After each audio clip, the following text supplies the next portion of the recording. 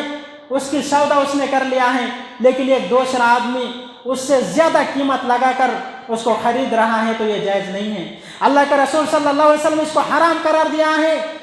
کہ کوئی شخص کسی شخص کے سودے کے اوپر سودا نہ کرے، کیونکہ اس سے بھی معاشرے میں منافرت پھیلتی ہیں، خرابیاں پھیلتی ہیں۔ اس کے بعد اللہ کے رسول صلی اللہ علیہ وسلم ارشاد فرمایا وَقُونُوا عِبَادَ اللَّهِ إِخْوَانًا، کہ اللہ کے بندے اور بھائی بھائی بن کر رہو، اللہ کے بندے تم بھائی بھائی بن کر رہو۔ لفظ بھائی کے اندر اتنی بڑی نصیحت ہے کہ اس کے اندر پیار و محبت اور خیر و بھلائی کی طرف ہمیں ابھارتا ہے۔ اسی لیے اللہ کے رسول صلی اللہ علیہ وسلم ارشاد فرمایا کہ المسلم اخو المسلم، ایک مسلمان دوسرے مسلمان کا بھائی ہے۔ المسلم کا جسد واحد، ایک مسلمان دوسرے مسلمان کے لیے ایک جسم کے مانند ہے۔ اگر ہمارے جسم میں کسی حصے میں اگر کوئی تکلیف پہنچتی ہے، کوئی چوٹ لگ جاتی ہے، کوئی درد ہوتی ہے، تو پورا بدن اس تکلیف کو محسوس کرتا ہے۔ اللہ کے رسول فرمایا کہ اسی طرح ایک مومن دوسرے مومن کے لیے اسی طرح ہونا چاہیے۔ اگر کسی ایک کو تکلیف پہنچتا ہے، دکھ پہنچتی ہے، تو اس کی تکلیف کو محسوس کرنا چاہیے۔ اسی لیے اللہ تبارک و تعالی ارشاد فرمایا کہ وَاعْتَصِمُوا بِحَبْلِ اللَّهِ جَمِيعًا، آئے میرے بندو تم اپنے رب کی رسی کو مضبوطی سے پکڑ لو۔ وَاعْتَصِمُوا بِحَبْلِ اللَّهِ جَمِيعًا، آئے میرے بندو تم اللہ رب العالمین کی رسی کو مضبوطی سے تھام لو، مضبوطی سے پکڑ لو۔ رسی سے مراد قرآن کریم اور حدیث ہیں کہ اگر تم قرآن کریم کو اور حدیث کو مضبوط سے تھام لو گے تو تم کبھی بھی گمراہی میں نہیں جاؤ گے۔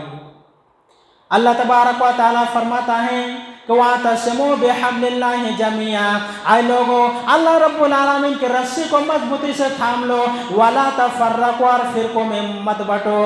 وَاذْكُرُوا نِعْمَةَ اللَّهِ عَلَيْكُمْ إِذْ كُنتُمْ أَعْدَاءً فَأَلَّفَ بَيْنَ قُلُوبِكُمْ فَأَصْبَحْتُمْ بِنِعْمَتِهِ إِخْوَانًا، اور تم اللہ رب العالمین کی اس نعمت کو یاد کرو، اس انعام کو یاد کرو۔ تم آپس میں ایک دوسرے کے دشمن تھے، تم آپس میں ایک دوسرے سے حسد کرتے تھے، تم آپس میں ایک دوسرے سے قطع تعلقی کرتے تھے، تم آپس میں ایک دوسرے کے جان لینے پر مجبور ہو جاتے تھے، تم آپس میں ایک دوسرے بھائی کا خون بہاتے تھے، تم آپس میں ایک دوسرے سے لڑتے تھے۔ تم اللہ رب العالمین کی اس نعمت کو یاد کرو کہ تم آپس میں ایک دوسرے کے دشمن تھے، اللہ رب العالمین نے تمہارے دلوں کے اندر الفت و محبت کو پیدا کر دی اور تم آپس میں ایک دوسرے کے بھائی بھائی بن گئے۔ فَأَصْبَحْتُمْ بِنِعْمَتِهِ إِخْوَانًا، اللہ رب العالمین کی برکت سے اور اسلام کی رحمت سے، پیارے نبی صلی اللہ علیہ وسلم کی بعثت سے تم آپس میں ایک دوسرے کے بھائی بن گئے۔ وَكُنْتُمْ عَلَى شَفَا حُفْرَةٍ مِّنَ النَّارِ فَأَنْقَذَكُم مِّنْهَا كَذَلِكَ يُبَيِّنُ اللَّهُ لَكُمْ آيَاتِهِ لَعَلَّكُمْ تَهْتَدُونَ، اور اللہ رب العالمین کو اس نعمت کو بھی یاد کرو کہ تم اختلاف کی بنا پر، عداوت کی بنا پر آگ کے گڑھے کے کنارے پر کھڑے تھے۔ فَأَنْقَذَكُم مِّنْهَا، اللہ رب العالمین نے تمہیں اس سے بھی بچا لیا، اور اسی طرح اللہ تبارک و تعالیٰ تمہارے لیے آیتوں کو کھول کھول کر بیان کر دیا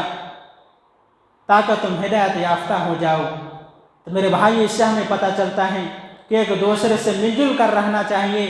کیونکہ ہر مسلمان ایک دوسرے مسلمان کے لیے بھائی ہے اور بھائی کی طرح رہنا چاہیے، اس میں سلوک کرنا چاہیے۔ اس کے بعد اللہ کے رسول صلی اللہ علیہ وسلم آگے ارشاد فرمایا کہ لا یلزمہم، کہ ایک دوسرے کے اوپر ظلم نہ کرو، ایک مسلمان دوسرے مسلمان کے اوپر ظلم نہ کرے، کیونکہ ظلم اتنی خطرناک چیز ہے، اتنی خطرناک بیماری ہے کہ جو شخص کسی کے اوپر ظلم کرتا ہے تو مظلوم کے دل میں ظالموں کے لیے نفرت، قدورت اور عداوت پیدا ہو جاتی ہے، اور یہ بہت ہی خطرناک چیز ہے۔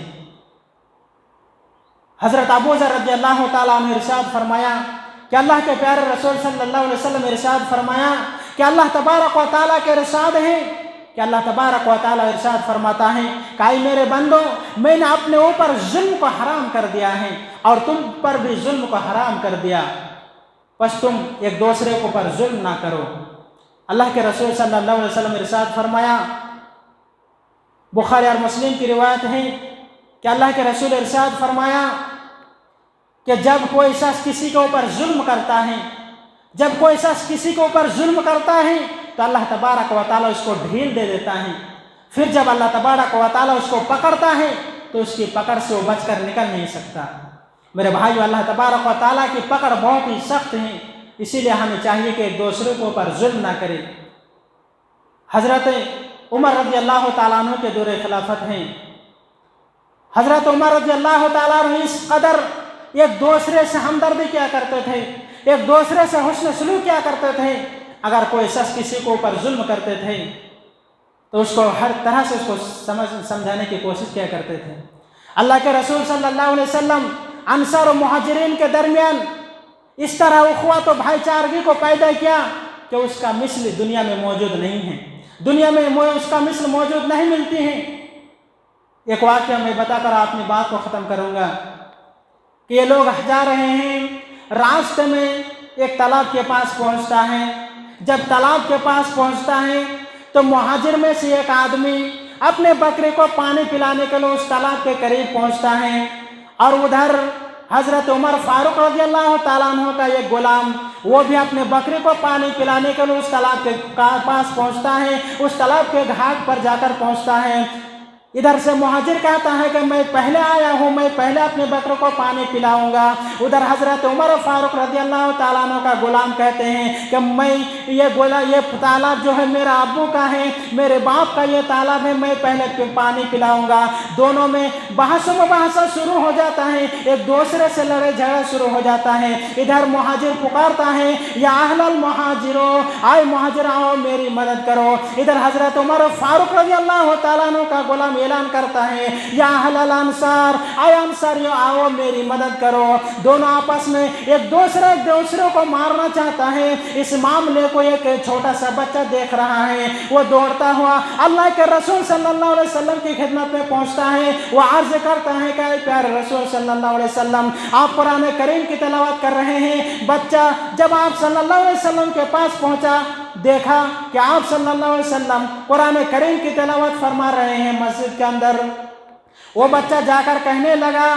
اے اللہ کے رسول صلی اللہ علیہ وسلم، آپ قرآن کریم کی تلاوت کرتے ہیں. ادھر انصار اور مہاجر ایک دوسروں کو مارنے کے لیے پلاننگ تیار کر لیا ہے، ایک دوسروں کو جان لیوا حملہ کر رہے ہیں، ایک دوسرے کے اوپر جان لیوا حملہ کر رہے ہیں. اے اللہ کے رسول صلی اللہ علیہ وسلم جلدی سے چلیے. پیارے رسول صلی اللہ علیہ وسلم اس قدر مسجد سے نکلتا ہے، اتنی تیزی کے ساتھ مسجد سے قدم آگے بڑھاتے ہیں. آپ صلی اللہ علیہ وسلم کے کاندھے پر ایک چادر ہے. وہ چادر جب آپ صلی اللہ علیہ وسلم راستے سے تیزی کے ساتھ جا رہے ہیں تو وہ چادر ایک خوٹی سے ٹکرا جاتی ہے اور وہ چادر زمین کے اوپر گر جاتی ہے.